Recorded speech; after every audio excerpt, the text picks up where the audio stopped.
and having a better understanding of what's really influencing your perception of our world.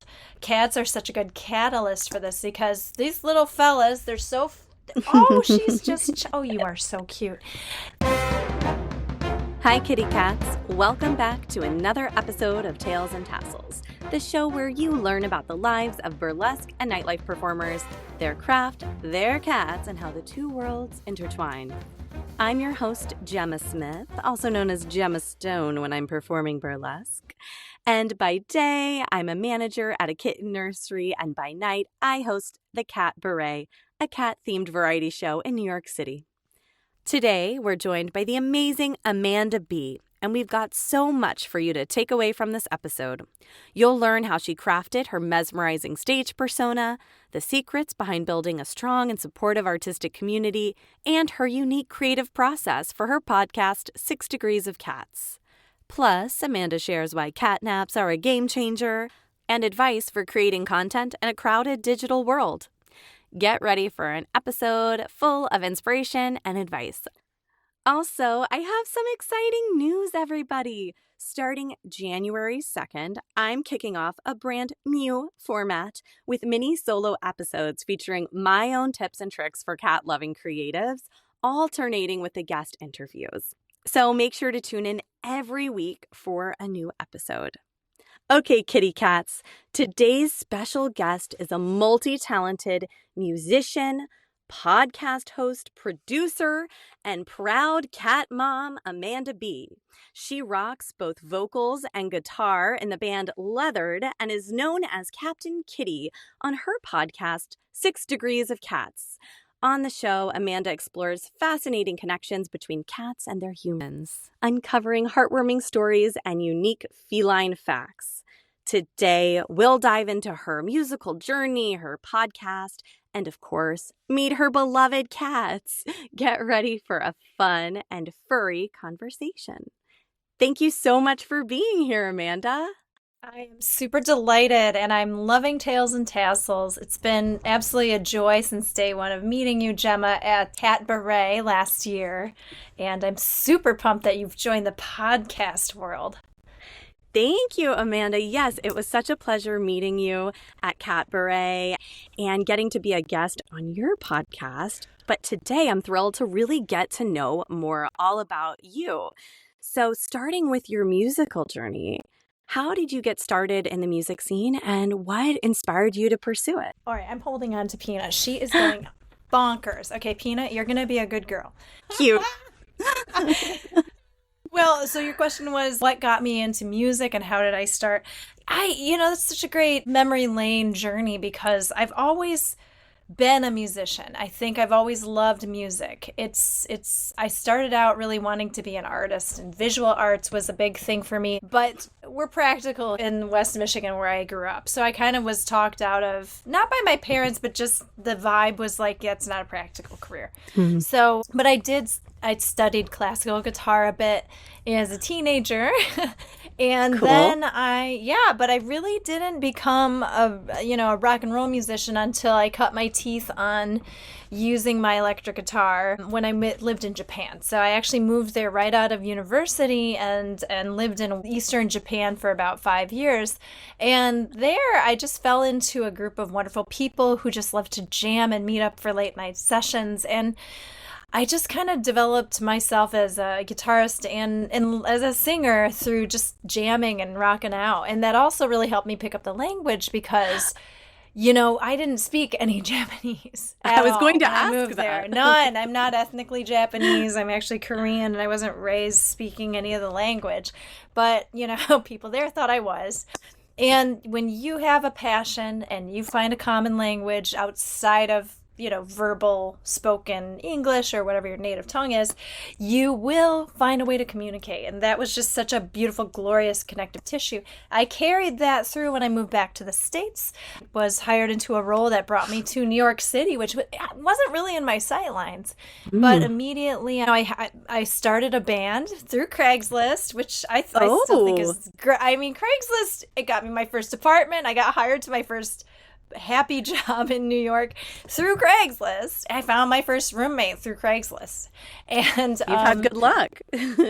Oh, yeah, yeah. I mean, I think that there's definitely some caveats there and it's changed a bit, but I started a band and made friends with a few folks. And then through that, I was connected to other communities. And that's kind of how I met my life partner who designed the logo for my podcast, actually, and who is my bassist in my band now. I actually joined his band first. Then I decided to start my own band, left that band, and then he came on eventually as my bassist. So music is my whole life. It's infused throughout everything I do.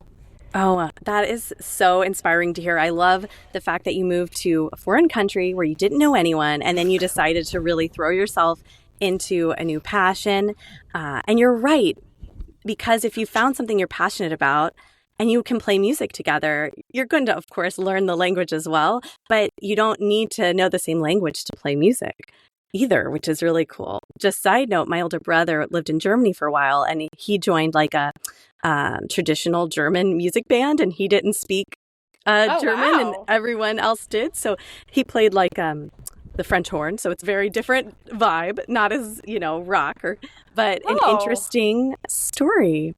That is interesting. I'm just curious. Was it like klezmer oriented music, like one of those bum bum bum bum? Yes, it's like oompa. He would call it oompa music. Yes.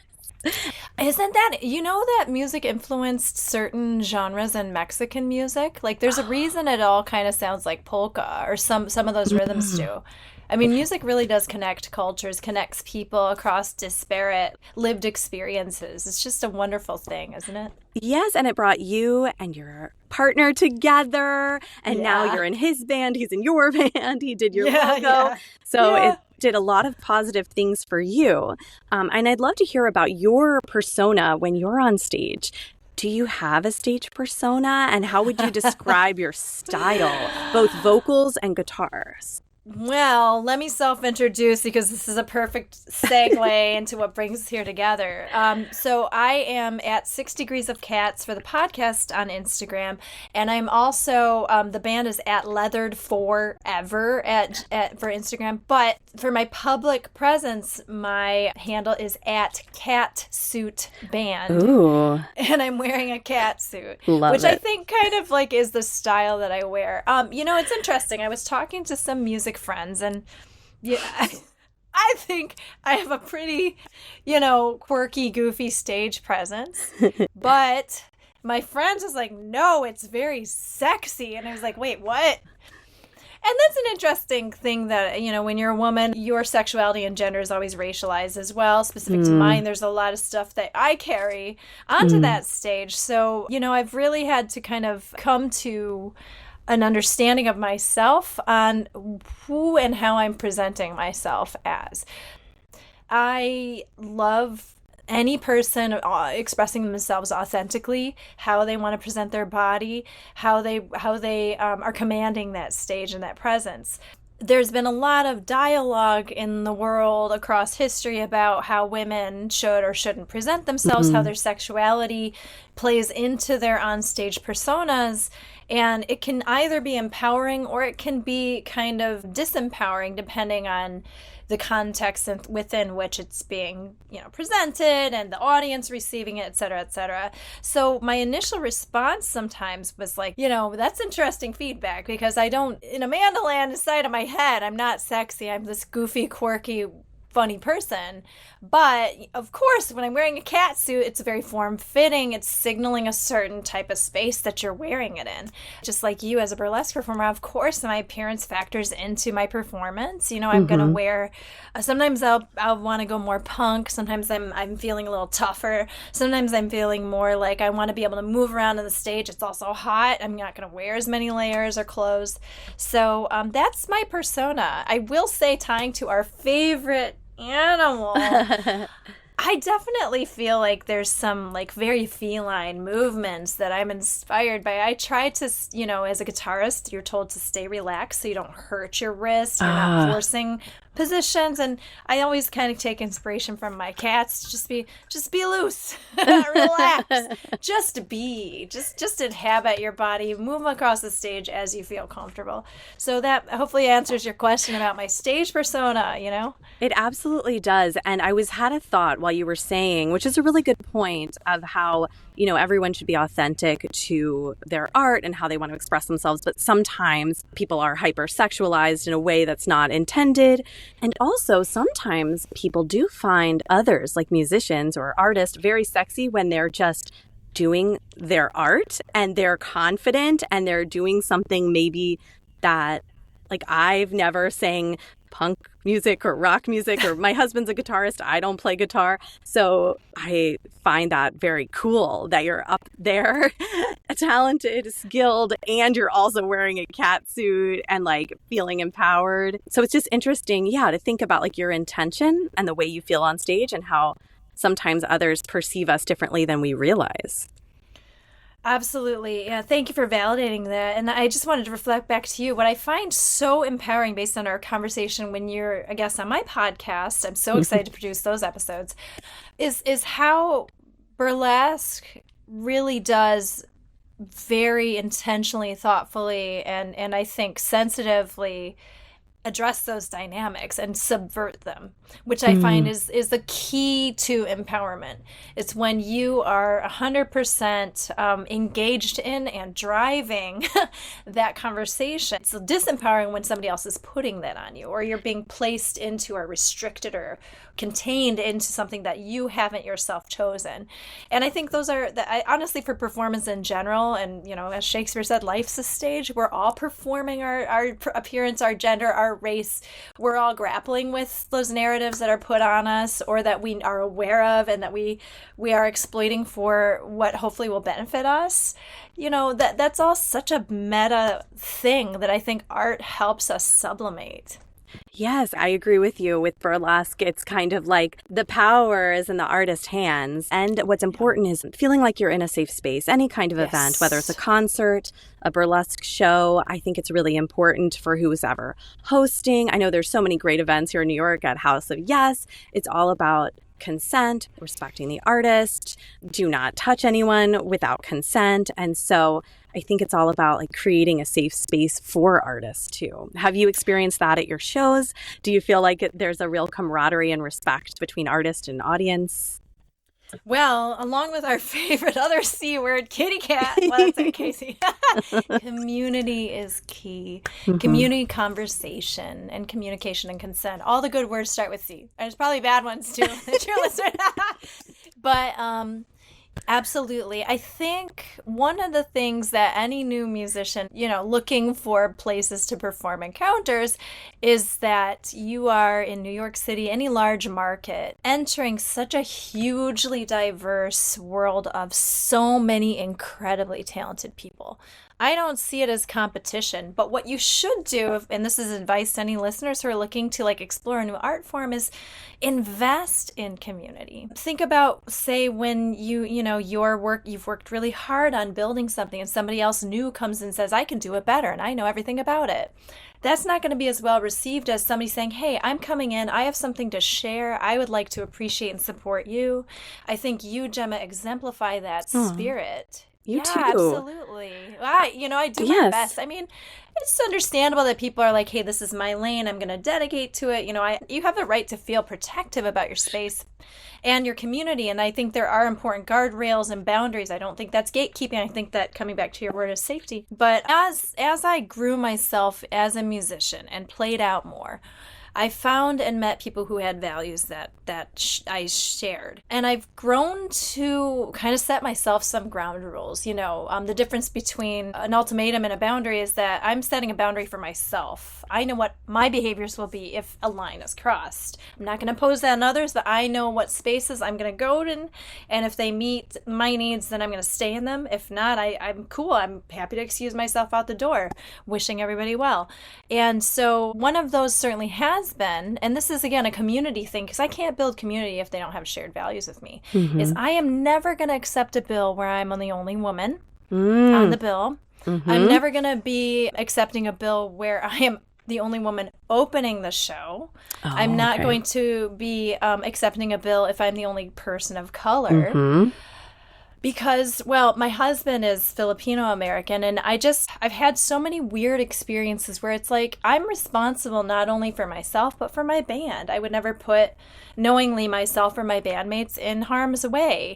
Music is meant to be joyous and connective. Of course, things happen, but if I don't feel like the trust exists and I don't have a relationship with the community where I could even open a conversation if something did go weirdly, that is not a space where I should be bringing my time, talents, energy, and expertise. It's by default, it's not appropriate. So I'm proud and thrilled to shout out all the wonderful musicians, a lot of them femme, a lot of them people of color, a lot of them on the LGBTQ plus IA spectrum, a lot of folks across the age spectrum and ability spectrum. I mean, I think that those are the spaces where I know that I can grow and that I can support others and that my voice and time will be valued. So that's the community that I am part of. I think that's really valuable, especially for people maybe starting out as musicians and artists to hear, because when you're first starting out, sometimes you're like, oh, I'm new. You might have imposter syndrome, or, you're learning and growing and might accept any gig that comes your way. But we do have to have boundaries for ourselves to keep ourselves safe, to protect our mental health and professionalism of the people we're working with, right? Like your band. So I think that's really wise and admirable. And it's just self-care. So I hope our listeners who may be new artists can take that into consideration of what kind of community they want to build. Absolutely. And it's just, it's a growth process. Every community has its strengths and its growth points, if you will. As you can kind of maybe some listeners are picking up some language. I used to work in gender-based violence prevention. And that was really affirming for me to just recognize the things I couldn't put my finger on that weren't quite right about fit, Yeah. So you have some insight in that area, so you can kind of get some green flags or red flags before accepting a gig. Yeah. And then at least you're on the right foot. So speaking of your music, I'd love for you to walk me through your creative process as a musician. I believe you are also the songwriter. So I'd love to know how you translate your ideas into music and concepts into reality. There's two different ways. Usually I'll have a scrap of or a fully fleshed skeleton of a song with the structure and the idea and the inspiration, and then I'll bring it to the band and we'll work it out. Or occasionally there are jams where, wow, this magical thing emerged and let's go with it. I like that. Those are great. The latter are so much more fun. They just require an amount of time and flexibility that Carter has children. I have three birth children. Eddie has the thriving guitar building business. He's called Totally Wired Guitars. He's getting pretty big on Instagram. I have to share that with my husband, Alan. He's a jazz guitarist. So I'm gonna. Yeah. Well, if he likes offset guitars, like we have, my signature guitar is a Jazzmaster, and actually I was Eddie's primary investor. He built the Jazzmaster that I play, which is just a dream. Oh, that's very interesting. So cool. Yeah, we're a creative family. And so that's kind of how they are formed. I probably would depend on the song to really get a story out of it. Well, I would love to switch gears just a little bit or learn how your experience as a musician influences your approach to podcasting. You have two huge projects here. You're in a band and you have a podcast. So do you find any crossover between the two in terms of creativity? Oh, yeah.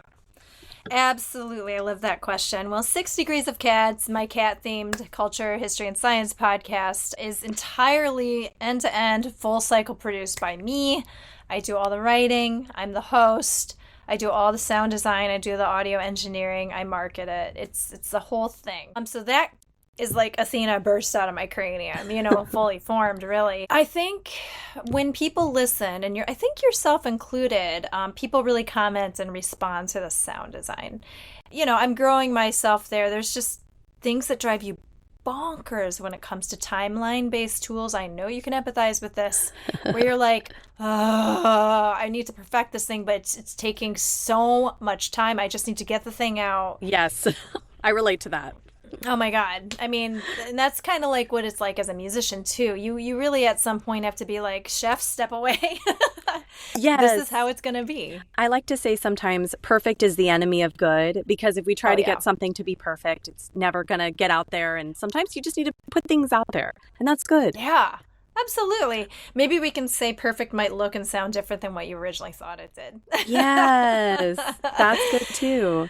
Yeah, and so I think that that translates. I mean, I'm not an audio engineer by training. I have a passing familiarity because I've had jobs in instructional design. So there's like transferable skills on the technical side that pass through. But I think really the biggest thing, and I shared this in Tink Media's interview with me, which was just lovely. Highly recommend. Shouting I have out to check Tink. that out. Oh yeah, Gemma, you know Tink. They're just wonderful advocates of independent podcast creators. A great agency. I told them, I see each episode almost as a song when I'm thinking about the cadence and the pacing and even the emotional arcs of the storytelling.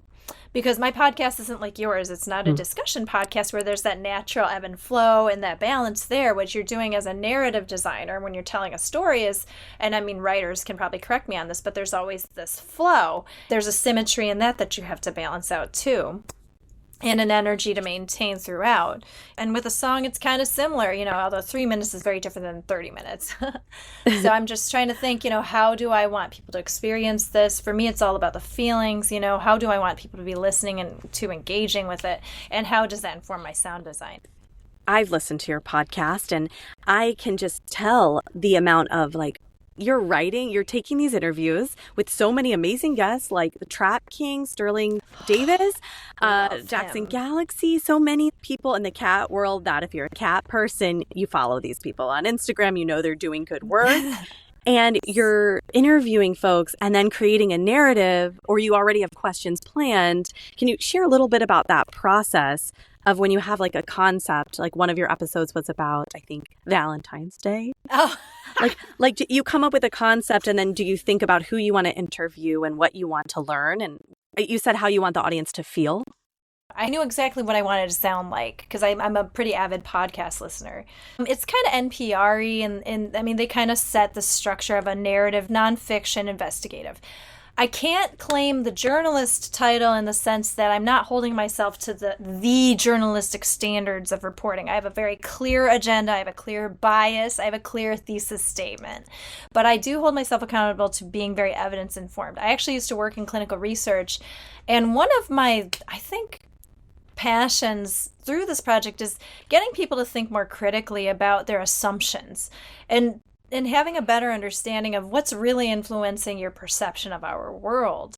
Cats are such a good catalyst for this because these little fellas, they're so she's just, you are so cute.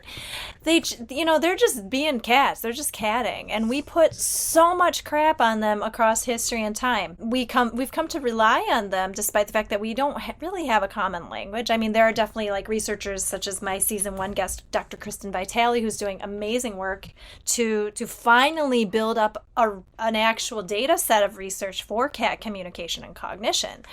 Yeah, for Valentine's Day, cats are cuter than babies. That's actually what started it all, Gemma, because that was like a little joke I would say. Of course, except for all my friends' babies. Your babies are cuter than my cats. And anybody I know, you listener too, you're the exception to the rule. But, it was really just like deeper into that. What's the history of Valentine's Day? And then, incidentally, I happen to know that cats are a symbol of fertility. So it actually makes more sense that kitty cats represent sexuality, and geez, doesn't that also tie into how they're perceived with respect to the gender they're tied into? So as you can see, this constellation of ideas comes together. And your podcast is so unique. I think you say the number one and only, but really is the only cat science culture history podcast. So folks need to listen. They need to follow at 6 Degrees of Cats on Instagram and TikTok. And then also speaking of Valentine's Day, Galentine's or Palentine's is coming up, where we celebrate felines and friendship at Catbaret. And so Amanda, you're going to have a segment where you maybe do a little audience participation or tease a little bit of your podcast, right? Yes, I am. I'm so excited. I know this is going to be such a hit. It's funny, Jim, I wanted to share on air. I was in the park near my home, which is not near you. And I was just talking to these people randomly.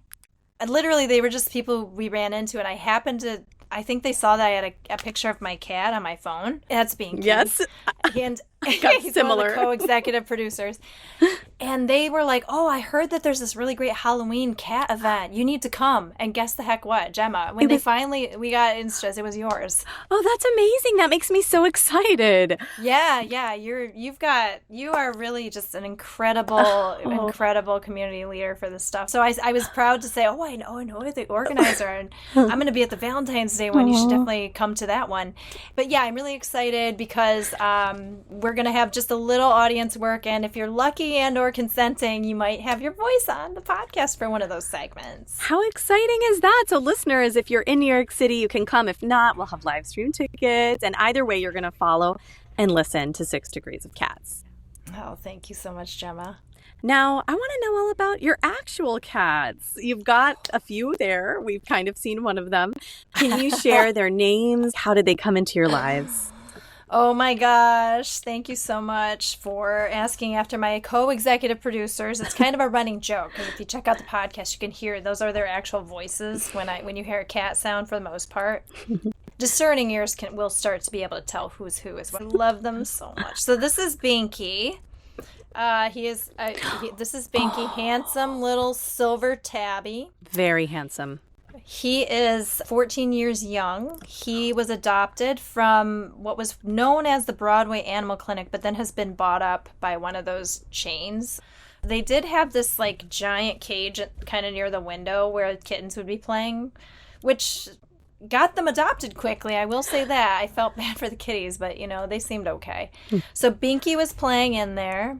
And so this was my first or second year living in New York. I had just moved in with my now husband, and I was so pleased to know he liked cats. He had taken care of cats. That would have definitely been a deal breaker, for real. Yes. Of course, I don't think I would have had chemistry with somebody who hated cats. I'm cool with it if it's like, you have trauma or like you have an allergy, but I'm stepping 7 steps back if you say you hate cats and you want to wish them harm. It's like you are... Ooh, yeah. You are... No. No, that's a warning sign. But anyway, so that's Binky. He was adopted. And then about 3 years later, we were like, well, are we ready for a second? And we got this little girl that is Snuggles. Oh, she's so pretty. She's so snuggly in the picture. So we're looking at a photo of a little pretty cat. Yeah. And the funny thing is she's not snuggly at all. She's like, I hate you. Step back. That is funny. But it's really hard because she's chubby and has that white muzzle and the pink. No, I mean, she's very cute. Everybody comments on it, but she hides. She's got a lot of trauma. She's a little fearful. How old was she when you adopted her? She was really young. I want to say she was maybe 3 to 4 months old. Okay. Not even, maybe younger than, I can't remember. I'm a bad mom. But the way that we met her was we went into the same Broadway Animal Clinic in Astoria, Queens, where we used to live. She was just rescued. I remember actually saying I've never had a girl kitty. I would love to rescue a girl kitty if that's possible. And they were like, oh, sure. One just came in. They brought her out. She was fresh from a flea bath. And she was so terrified. She fit in, a little bit, 1.5 handful. And she burrowed her face right in my arms. And I was like, okay, let's take this little baby. She was really fearful. I think that I didn't know about the Kitten Lady. I didn't know about Trap King at the time or anybody. I didn't know about Jackson Galaxy. So we just kind of left her alone. And I don't think she ever really got comfortable with human touch. She's not scratchy or bitey, but she's super fearful. I understand. I have a cat that I rescued from outside when she was like 3 months, and she just didn't get that socialization around like 6 to 8, 10 weeks. But that's it. Yeah. How does she do with Spinky? How's her cat to cat relationship? They never had issues integrating, and they have a very healthy power dynamic established. He does kind of like to test her boundaries, but he's kind of a skittish curious guy. He's very different. He's a lap cat, but he's also getting older and I think arthritic, so he's a little lashier. We have to be more careful when guests come in the house. So those two, they're okay. And then I think I was sharing with you with little Peanut here. Let me. Yes, you have a new kitten. Do you want me to go? Like, if you'd like to, yeah, go ahead. Yeah, take your time. Hang on. She's so cute. This is Peanut. She's about, I want to say 6 months old, and everybody's like, I didn't know you got it. I didn't realize that was a new cat because she looks a lot like Binky, but she's such a cuddle bug.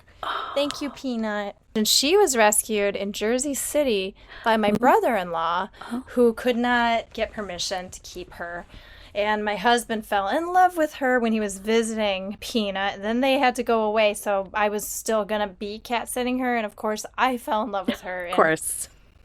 And now the cats are like, a new guy. So we're adjusting, but it's getting better every day.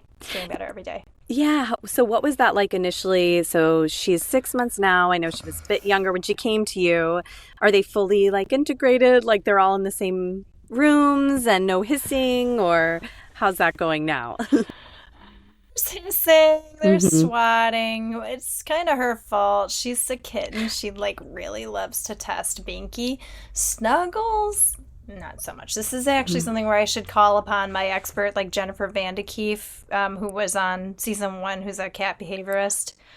Because Snuggles is like charges her sometimes. Oh, gosh. Yeah, Snuggles usually just stays under the couch or does her normal thing, but she will come at the cat. Now, I've noticed that when the swatting from the grown cats happens, the claws are not out.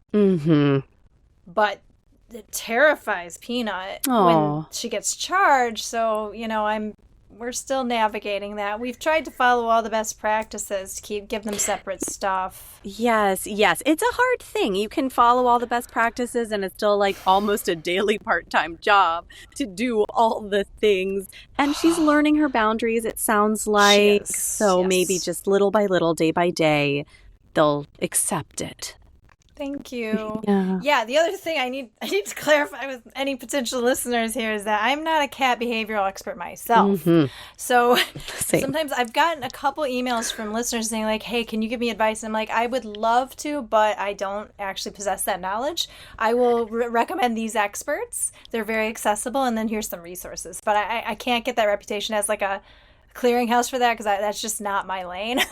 Yes, absolutely. Sometimes I fall into the trap when I'm chatting with folks like, oh, I do, I work for a kitten nursery by day. I do know things about cat behavior, but I am not an expert either. So I can commiserate and validate and offer an idea or two, but that's about it. Yeah, exactly. And I mean, also coming back to the original premise, we really still don't know enough about cat behavior. We have vast swathes of information about the big domestic animals like cows, pigs, sheep, because there's a whole industry dedicated to commodifying them. We know a lot about dogs because dogs are servant animals that were brought into the home. And the only behavioral research we really have that's of any significance is based around dogs. So cat experts are fantastic, and it's a newer thing that we're finally getting some pretty evidence-informed, validated scientific information. But if you look at, do a lit review, you still don't see a lot about it. So I don't know. I mean, it's all about just being patient, kind, caring, and doing your best. Yes, absolutely. And not being too hard on yourself, knowing that you gave Peanut a great home. And speaking of your home, what are some of your daily routines or special rituals that you really cherish with your cats? Oh, I love this question, Gemma. Well, I had a career coach. She's wonderful, Caroline Kim O. There's different ways that we can use our energy, but not all of them, even if they're fun and enjoyable, are replenishing. So I'm very high energy and I'm very passionate and I just enjoy doing stuff, but I do drain that battery quick. And so she was like, you should, take your kitty cat's leads. And so anytime I'm overwhelmed, I try not to feel bad about taking naps, which is my number one all-time favorite thing to do with Peanut. She is unlike Binky and Snuggles, who we didn't let them in the room, and they didn't have interest in it either, so they didn't sleep with us. But Peanut loves snuggling and cuddling and taking naps. I'll just like, when it's nap time, I'll be like, pee, pee, pee, pee, and she'll come and follow me into the room, and then she'll snuggle up. And sometimes late at night, she'll look at me as if, are we going to bed yet, Mom? It's the cutest thing. So yes, that's one thing.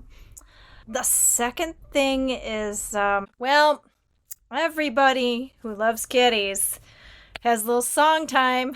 Yes, we like to sing to, especially a musician too. Oh my gosh, everybody has cat songs. I tried to actually get people to send in audio clips of them singing to their cats, but nobody like really sent any in. Oh, So- you'll have to try that again. Maybe I'll be brave and send one. Oh, I would love that. I mean, I want to know what's the most common like melody that you follow. It's weirdly Christmas carols for me. Ooh. Like, Let It Snow for whatever reason is like so perfect for making up impromptu songs to my cats. But the funniest thing I'll share with your listeners is for Peanut, I have a little song. I'm not going to do it on air. That's literally that song. I think it's The Chronic. It's like, Biggie, Biggie, Biggie. Yeah. Can't you see?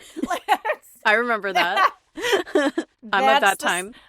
That's the song that's like the foundation of Peanut's theme song. Binky has one that we wrote together. Anyway, sorry. Okay, so that's another ritual. Your second ritual totally like goes into my next question, which was, how do your cats, inspire you, your creative projects? And maybe they don't necessarily specifically inspired songs in your band, but they clearly inspire you to sing and create a whole theme song. Yeah. Oh my gosh. Wow. Well, the podcast is kind of obvious there. You know, they are the theme of the podcast. You'll meet a lot of musicians who are big time, like my dog, they take them on tour. I think cats are like the number one musician's companion. Aside from a few issues like they fuck with your guitar strings, they'll bat around your tools, it's a little annoying. They're really, really fantastic. They keep the same hours as you. If you're a nightlife person, having a cat is great because they're crepuscular, just like musicians and nightlife people. Yes. Dusk and dawn. Exactly. Stephen Quant, his episode's coming out. He brought that up as well. I think also, I have a Spotify playlist because I've done season 2. I produced 2 music-focused episodes. One was about the history of the banjo, and the other one was on rock and roll and cats. There is a not insignificant amount of pretty well-known musicians who loved kitty cats. I mean, number one certainly is Freddie Mercury. He wrote a whole album dedicated to his cats. Yes. Yeah, I mean, Cool Cat, come on, that's such a great song and such a good song. And, cats have always been, I think, a muse to, creatives, especially musicians, I think. So they inspire me daily. They inspire me when I see them sleeping and I'm like, I need to rest a little more to be able to unlock those creative energies. They inspire me when they're staring at me, judging me for sitting out and watching Netflix instead of being productive. I know that too well. Yeah. There's so many ways. I would love to hear how other people are inspired by their kitties and their music, And I think our listeners will love to hear that episode. I'll link it in the show notes about musicians and their cats. I'm very interested to listen as well. And now we're in the segment of the show where I'm just going to pick your brain personally for some tips that I think myself and our listeners may like to learn from you. With so much content out there nowadays, it can be overwhelming for artists and creators to stay motivated. Mm-hmm. Do you have any advice for fellow creatives on how to keep pushing forward when the content landscape feels oversaturated? So, in a perfect world, which we don't live in, I guess let's say in an ideal world, art stands alone. It doesn't live on any timelines. There is nothing about it that is a must besides you must do what you feel is your art. We, however, live in a world driven by limitations and parameters, such as we need to make a living. We are all human beings with only so many hours in the day, so we are competing against other people's attention capacities. We have so many barriers to access. And all of this, in my opinion, is driven by capitalism, because capitalism brings into it a certain sense of competition. And I think that's what's driving a lot of what we call imposter syndrome. I don't belong here. I don't fit in. I'm not invited. I'm not included. I'm not seen. I'm not visible. This is a crowded landscape. If you look at art as being intrinsically tied to the creator and also belonging to everybody, that's in contradiction to the principles of capitalism. So to bring it all home here, when you start really deeply understanding where are these feelings coming from, this urgency, this sense of, oh my God, my voice is going to get lost. It's really coming from messages that are being really socialized to us. It's not you, it's truly the systems. And the second thing I would say is, with that knowledge, understanding that you should push harder to be more you, niche down. You know you are attracted to people who you immediately connect to, that you sense, I'm talking to the real person, I'm not talking to the representative. The only way for you to signal that to the people who are willing to receive you is to really niche down. Find your special sauce. There's only one you. There's no competition. That's just a plain fact. So I think that really taking it to that direction helps. For me, it's a joke in the tagline, but it truly is the world's number one and only. Because even if somebody else came and took the concept and did it 10 times better than me, I'm kind of weird. And that's probably going to drive certain listeners away. Or it'll draw in the ones. It's going to draw in the right ones, because they're here to have a relationship not only with the content, but with the creative. And I alone can deliver. Same for music. Same for writing. It can feel like it's not the case, because you feel like, oh, content is king and it's a crowded landscape and all those messages. Stop thinking like an advertiser.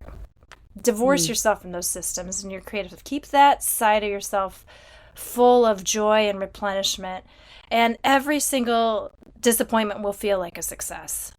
That sounds really corny, but that is the only way to avoid burnout and to keep believing in what you're doing, and to know that you're doing what you're asked to do by a greater power than who you are.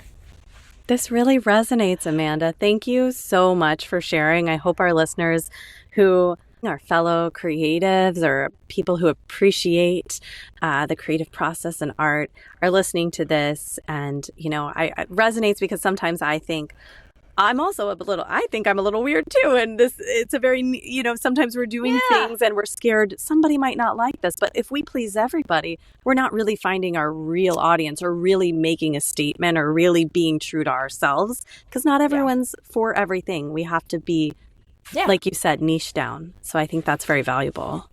Yeah, I'm glad it's helpful. I mean, I think you have such a perfect brand. You're like, when it's effortless, right, Gemma? When you're flowing through, you don't have to change anything. You don't have to edit yourself. You're just like, this is who I am. This is what I'm going to do. You don't have to expend the energy to curate yourself or polish yourself for somebody else so that you might be more palatable. Obviously, if you're doing it from a place of kindness and care, even if you make mistakes, you're always coming from the right place. And if you do that, so I mean, keep doing what you're doing. I mean, I'm so excited to be connected to you, Gemma. Me too. I love collaborating with you, and I'm so excited to have you on this podcast, and for our listeners to follow you, see you perform live. Thank you so much for being here today, Amanda. And before we wrap, is there anything else that you wanted to share that we didn't get to? Oh, well, I'll just close by thanking you for your time. I celebrate all the misunderstood, the marginalized, and the weird. That's my closing tagline on 6 Degrees of Cats. And also Leathered. Hopefully we'll tour the world, and that would be amazing. But Leathered is on Instagram and Bandcamp and Spotify and all that. So it's just a privilege and a joy to be able to create and to connect with wonderful, wonderful people like you, Gemma. So thank you. Oh, right back at ya, and can't wait to see you at the Catbaret. And that's a wrap for this episode of Tails and Tassels.